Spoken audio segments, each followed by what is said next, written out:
प्रिय साथियों, स्वागत है आपका हमारे इस प्रेरणादायक कहानियों की श्रृंखला वाले चैनल में।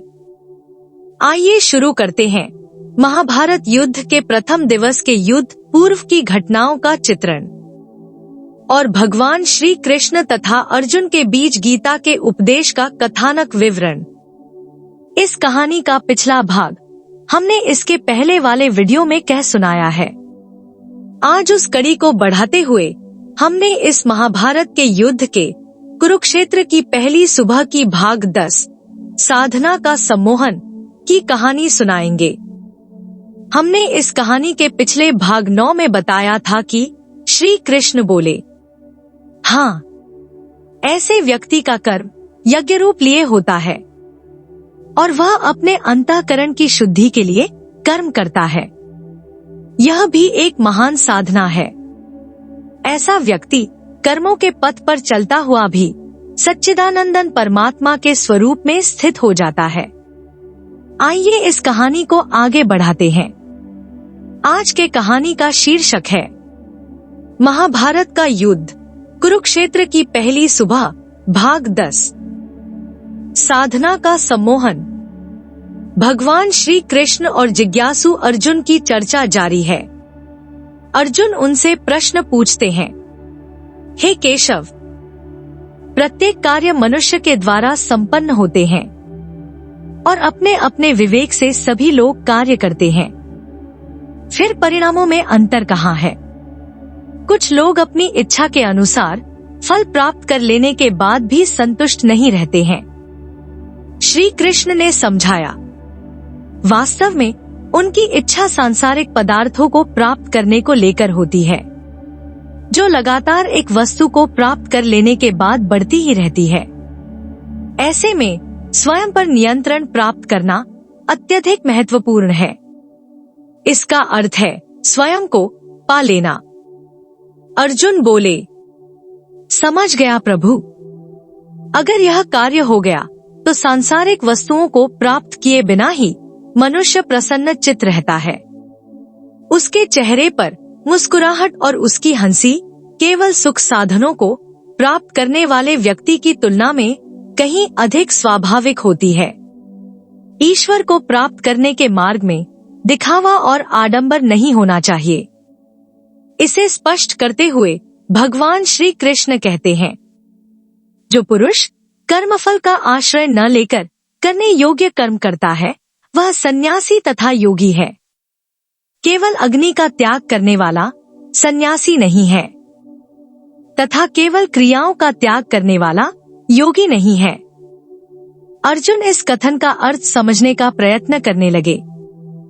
सन्यास का सामान्य प्रचलित अर्थ गृहस्थ धर्म का त्याग कर गेरुआ वस्त्र धारण कर वन में जाकर तपस्या करने से है।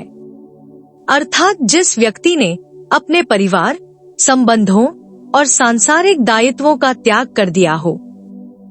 सनातन परंपरा के अनुसार संन्यास वाकई एक विशिष्ट स्थिति और अवस्था है। यह एक उच्च कोटि की साधना है जिस तक अत्यंत संकल्पवान और विरला व्यक्ति ही पहुंच सकता है।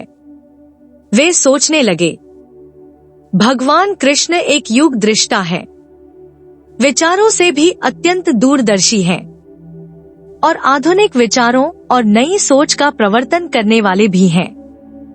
उन्होंने मानव जीवन के लिए सरल जीवन जीने, सुखपूर्वक चलने और बिना भ्रम तथा दुविधा के अपने सुनिश्चित कर्म के रास्तों पर चलने के लिए अपने जीवन के माध्यम से अनेक सूत्र बताए हैं। जीवन के अनेक मार्गों में से एक है कर्म। केशव ने आडंबर और आसक्ति रहित कर्म करने पर ही तो जोर दिया है। गुरु द्रोणाचार्य ने आश्रम में कौरव और पांडव कुमारों को आश्रम व्यवस्था के 4 चरणों की भी जानकारी दी थी। सनातन धर्म में आश्रम व्यवस्था के अंतर्गत ब्रह्मचर्य, गृहस्थ, वानप्रस्थ और संन्यास जीवन के 4 चरणों का उल्लेख है। यूं तो मनुष्य अपने जीवन के अलग अलग पड़ाव में इन अवस्थाओं से गुजरता है, वहीं पर हर पड़ाव में ईश्वर को प्राप्त कर लेने का मार्ग है। भगवान श्री कृष्ण आगे कह रहे हैं, योगी या सन्यासी होने की पात्रता के लिए सब कुछ छोड़ देना आवश्यक नहीं है। वह व्यक्ति भी सन्यासी है जो फल की अपरिहार्यता को लक्ष्य में न रखकर अपना कर्तव्य समझकर आनंद पूर्वक कर्म करता है। यहाँ ऐसे व्यक्ति जो संसार में रहकर ही अपने दायित्वों का निर्वहन कर रहे हैं, वे भी योग मार्ग पर ही चलते हैं। सांसारिक जीवन के जिम्मेदारियों को निर्वहन करते हुए गृहस्थ जीवन को निस्वार्थ जीते हैं, वे गृहस्थ योगी होते हैं।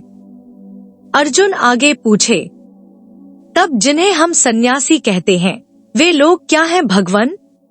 श्री कृष्ण बोले, हे अर्जुन, इसका अर्थ है लोग जिसको सन्यास कहते हैं उसी को तुम योग समझो, क्योंकि किसी भी योग की सफलता के लिए संकल्पों का त्याग आवश्यक है। ऐसा किए बिना मनुष्य किसी भी प्रकार का योगी नहीं हो सकता है। अर्जुन इस वाक्य से सूत्र ढूंढने की कोशिश करने लगे। जीवन में ऐसे संकल्पों का त्याग आवश्यक है जो मनुष्य को सांसारिक भोग युक्त लक्ष्यों की प्राप्ति को प्रेरित करते हैं। अगर इन संकल्पों को छोड़ दिया जाए तो आनंद ही आनंद है। यह आनंद भले ही भौतिक रूप से दिखाई न देता हो और जीवन में सुविधाओं के आदी हो चुके लोगों के लिए थोड़े समय के लिए असुविधा और अड़चन भी पैदा कर सकता है, लेकिन कालांतर में आवश्यकताएं सीमित होते जाने से उस आनंद की अनुभूति बढ़ते जाती है। प्रिय साथियों, इस तरह यह महाभारत का युद्ध कुरुक्षेत्र की पहली सुबह भाग 10 साधना का सम्मोहन की कहानी यही समाप्त होता है। महाभारत का युद्ध कुरुक्षेत्र की पहली सुबह भाग 11 साधना और प्रेम का संतुलन बहुत जल्दी अगले वीडियो में प्रस्तुत करूंगा। मुझे पूरी उम्मीद है कि यह प्रेरणादायक कहानी आपको जरूर अच्छी लगी होगी। साथ ही आपको यह कहानी कितना मोटिवेट किया, कृपया कमेंट के माध्यम से अवश्य बताएं। साथ ही अपनी राय भी दें जिससे हमें इस दिशा में मार्गदर्शन मिले। आपके किसी भी प्रश्न एवं सुझावों का स्वागत है। आपका कीमती समय देने के लिए दिल से शुक्रिया। और अंत में एक आग्रह है कि कृपया आप इस वीडियो को लाइक करें, शेयर करें और सब्सक्राइब जरूर करें। फिर मिलते हैं अगले वीडियो में किसी नए कहानी के साथ। तब तक के लिए जय हिंद, जय सनातन।